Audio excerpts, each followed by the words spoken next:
and welcome to another Lawn Fawn video. Today we are introducing our Let's Bokeh stamp set and its coordinating dies. And this set is so much fun because it helps you to create your own bouquet patterns. So here we're going to stamp out all of these different sizes of circles, which come in both solid and open. And so here you'll see two more little sizes there of solid and open. And then we have also a solid and open star, and these can be used to layer and mix and match to create really cool patterns. We also have this great little corner stamp which can decorate the corners of your images, and I just love all those layered little bubbles. And then this set has some great sentiments. We have shine bright and then cheers, and we have all of these sentiments that go with the cheers. So we have to you and yours, and then all of these fun mix and match sentiments. So to a happy new year, to a happy birthday, have a bright day, have a bright holiday, etc. You can mix and match these for days and days and days, and it's great for not only the holidays and New Year, but all year round too. So here is a look at some of these fun mix and match sentiments. They are all on rectangular bases, so all you have to do is just butt them up together so they line up, and then you can take your block and pick it up, and it's going to be a perfectly straight sentiment each time. So I'm going to ink that up and have a perfectly straight to a happy new year.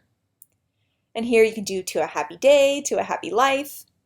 And then we can mix and match more of these. Here we have a bright and happy holiday. I think that'd be cute for a birthday too. So I can line those all up, pick up all the stamps, ink it up, and have a great sentiment. So there, it's ready to go. And we have a happy birthday, which is awesome for year round. And of course, an exclamation point to add to the end of any of these phrases. And they're just fun to mix and match and go crazy. So here are the coordinating dies, and you'll just bend them apart at the little tabs to separate them.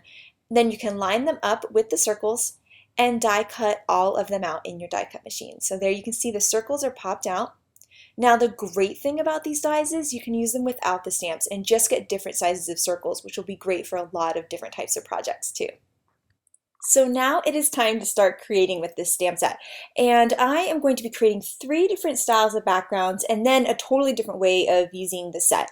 So this first one here, I am using Distress Inks with a foam ink blending tool, and I'm using the colors Spun Sugar, Worn Lipstick, and Festive Berries. And I want to create an ombre look. So at the top there, I am doing the lightest, and then the middle, I'm doing the medium, and then at the end, the darkest. And to try to blend them together, I'll put the dark one on now, I'll go back to the medium to blend the edge there of those two, and then back to the light to then blend that edge. And I just kept doing it over and over again. Now you'll see there that I have a piece of Post-it note tape, and I am using that tape to hold the note card because I started getting my little dirty fingerprints on the note card, and I kind of had to blend that over into the card. So by using that piece of Post-it tape, you can kind of protect where you're holding the piece of paper from your dirty fingers. Now that my background's all created, it's time to start using the Let's Bokeh stamps with Yeti pigment ink, which is our white pigment ink. And I'm going to stamp all over this background, but right here, it started looking kind of weird, and it was because I forgot to heat set it. So when you do your Distress Ink background, make sure to heat set it or let it dry overnight so it's super dry, and then you'll be ready to stamp with the pigment ink onto the background. So now I'm going to start stamping all over this, and you'll see that I'm going to double stamp some of these circles just to make them a little bit brighter. And I'm just kind of going all over the background and making sure to overlap the circles and stamp off the edge. Because I'm using a bit of a bumpy paper, some of the pigment ink isn't settling quite right, so I'm just using my finger to smear it around to make it even. So that's what's really nice about pigment ink. It dries really slow, so you can get finger painting and kind of make it look perfect.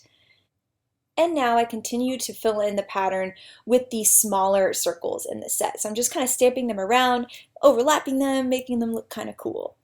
So now that this pattern is all done, I'm going to work on a watercolor background, and I'm going to create a palette. And what this is a piece of paper inside stamp packaging. So you can save the little plastic bag your stamps or dies come in, put a piece of white cardstock in there, cover it up, and it creates a palette. And I got this idea. It's a combination of my friends Jen and Nancy. Jen taught us to create palettes like this for our classes that we teach, and Nancy came up with the idea of using the bags instead of having to laminate sheets. So it's a really cheap way to get this kind of fun palette that a lot of people have been using there. So it's a nice white palette.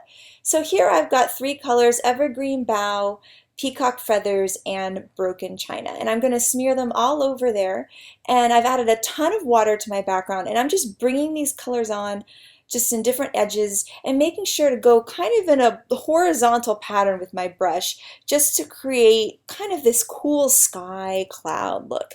So there's really no wrong way to do this. You just kind of play around with it until you like it. So I just kept going and going, and then I heat set it some because I wasn't sure what it was going to look like when it was dry. And then once I saw it dry, I thought, ooh, it would be fun to use this Perfect Pearls mist, which is kind of a pearlized water. So I'm spraying those same ink colors instead of with water, with the pearlized water, and now it's going to be super shiny and pretty. And I'm just going to layer more color on to make this background darker. So there you can see, kind of layering and layering until it looks good. And then I can go ahead and do the same exact thing that I did before with the circle stamping. So I'm going to do my largest circle, then my second largest, third largest, and kind of keep moving down. And that kind of helps me fill in my pattern in a good way, because at the end there you got smaller spaces, so you have your smaller circle to fill in those little teeny spaces. And then here you can see the cool pearlized look of it. I think it just looks so pretty. Now here we're going to do a really similar thing. I'm wetting the paper really, really well. And then this time I'm just going to use the pearl mist onto my distress inks there, which is peacock feathers, tumble glass, and broken china. So now the entire time I'm using pearlized water. So this is going to be super shiny and pearly. Now this time I added way more water. So I'm tipping the edge there and kind of tilting my board so that it drips down the edge and then drips down, and just kind of getting a cool look. It's still, for me, I like things to look perfect, so it still looks perfect to me, not too messy, but then at least you let the watercolor kind of do its thing a little bit. So I'm just tilting that board and letting all that water do that. And the way that that happened this time was because I added way more water at the beginning than I did in the panel that we just did before. And there you can see how pearlized and shiny it is. And then I'm going to heat set the whole thing to make sure it's really dry before I start my circle stamping again. So now you can see I'm just layering these circles, and because this is a lighter background, this is going to be a much more subtle look. But that's okay, it's just a different fun look to get with these stamps. So now once again I'm just filling in now with my little teeniest stamp there. And you can see how cool it is. Oh, I love it, so pretty. It almost looks like the ocean. Just love it. And then here is a look at these three different patterns. You can see the light one where it's much more subtle. You kind of have to let the light catch the white. This one, kind of the medium version, and then this is the most striking of the three. Now I wanted to use the stamp set in a completely different way. So I'm making a pencil line there that's 1 inch up from the bottom of my card. And I'm lining up my circle stamp using my Misti tool right on the edge of my card. And I'm going to start first with Wild Rose ink. And I'm going to stamp it twice because I really want the color to be nice and bold. So I'll stamp it once, ink it up again, and stamp it for the second time. And then now I can line up my stamp again with the circle I've already stamped there. And I wanted it to overlap some, so you'll see now when I stamp in fake tan ink that these two colored circles are going to overlap. And I'll stamp again for the second time, and then move on to some sunflower ink. So I'm creating a fun little rainbow pattern here. This would be really cool with an ombre pattern too, I think. So now I'm double stamping all of them because I want them to be really saturated. So now I've got freshly cut grass, double stamped, and then here it's going to be our peacock color, and I'm going to line up that last one, overlapping the circle in the same exact way. And then I've got peacock. And I can ink up my stamp and stamp it. And then I did that stamping a second time. Now I'm going to erase that pencil line. So make sure you don't stamp on top of that pencil line. You're just stamping right above it, because if not, that pencil will get trapped into your inked up little cute circles there. So now I'm using one of the sentiments from the set. I'm inking it up with some black ink, and I'm just going to stamp it so that it's overlapping these circles. And this is a really, really simple card, but you can make a ton of them, which is awesome, with all sorts of different sentiments from the set. I'm just layering it on a little black 1/16 of an inch border. Super simple, but super cool. Now here is a similar idea. I've got my little circle stamped again, but instead I'm going to use the black above and below it to make the circles kind of be this little center strip. And then I'm going to layer that on some turquoise cardstock. And I think it's a really cool look and a way to use the same pattern there and the same stamping that you could do, but just to get a different look with it. And then here's a little look with them next to each other. Now I want to finish up my backgrounds from before. So I'm stamping on a piece of vellum here with some Versamark ink. I'm going to add some white heat embossing powder, and then I will heat that up with my heat tool so that it's nice and shiny and bright.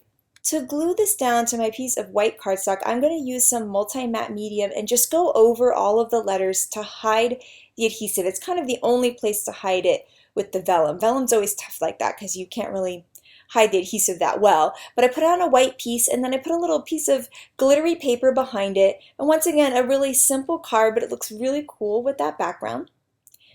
Now I'm going to stamp with Versamark ink with the Shine Bright sentiment, use some silver heat embossing powder, heat that up, and then I'm going to just add this base to that glitter paper as a little border. So this is another really simple card, but since it takes so long to make the backgrounds, I thought it would be fun to make the rest of the card just kind of more simple and really let the background shine. Now it is time to create my panel for my red card. So here I have an 1.25 inch piece that's by 5.5, and I'm going to stamp my sentiment here in lobster twice because I want it to be bold just like we did with the other colors. And then I'll just add some tape runner and I can add it to the bottom of this cool background. And you could change up the sentiment, change up the colors depending on what it's for. It's a really simple card, but really, really striking. And then here's a look at those 3 backgrounds, those 3 distressing style backgrounds and these 3 cards. And I just love that cool bouquet on there. And then a comparison to this bright rainbow. So you can get 2 totally different looks with this stamp set. So this is Let's Bokeh and its coordinating dies. I had so much fun making these backgrounds with distress ink blending, distress ink watercolor, and just some cool rainbow stamping. So there's so much that you can do with this set. Make sure to share what you guys do because I cannot wait to see it. So thank you guys so much for watching, and I hope you have an absolutely amazing day. Bye!